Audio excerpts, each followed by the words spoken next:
Pourquoi avoir transformé 365 contes en 2 tomes en 365 fables?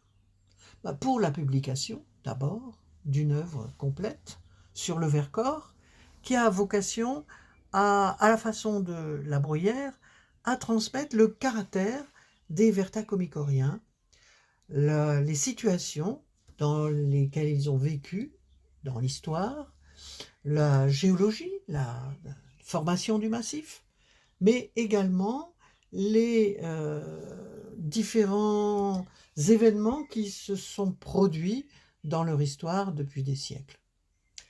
Certes, on a un récit dans chaque fable, du dialogue avec des personnages, mais la différence avec le conte, c'est d'abord la morale qui est exprimée en toutes lettres, en tout vers, disons, puisque les fables sont en vers.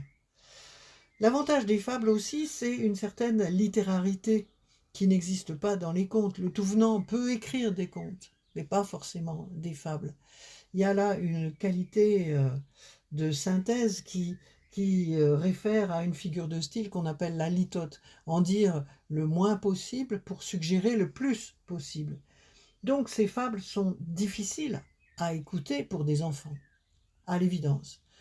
Elles ont été écoutées en février dans une station de ski par les touristes. Elles ont été écoutées par des résidents au Cairn, à Lens. Elles ont été écoutées également au lycée Jean Prévost à Villard-de-Lans.